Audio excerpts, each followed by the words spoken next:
Нещо далеч по-приятно. Лилия Иванова «Истината». Така се казва биографичната книга за примата на българската естрада, чието представяне е тази вечер.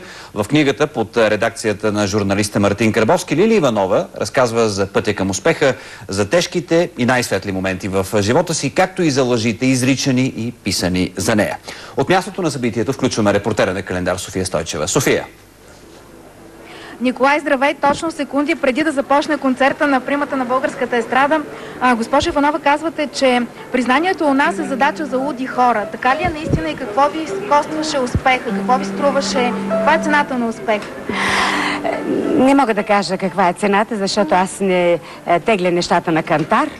Важното е да имам успех, а това го дължа не само на моите качества, а предимно на авторите, с които съм работила.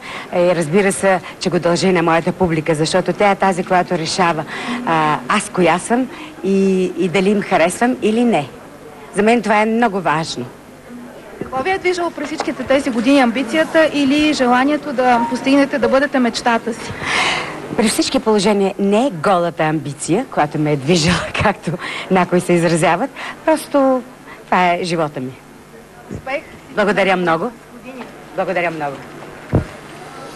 Репортерът на Календар София Стойчева. Сега, ако останете, ще видите и как Лилия Иванова се качва на сцената, за да пее аплаузите на публиката.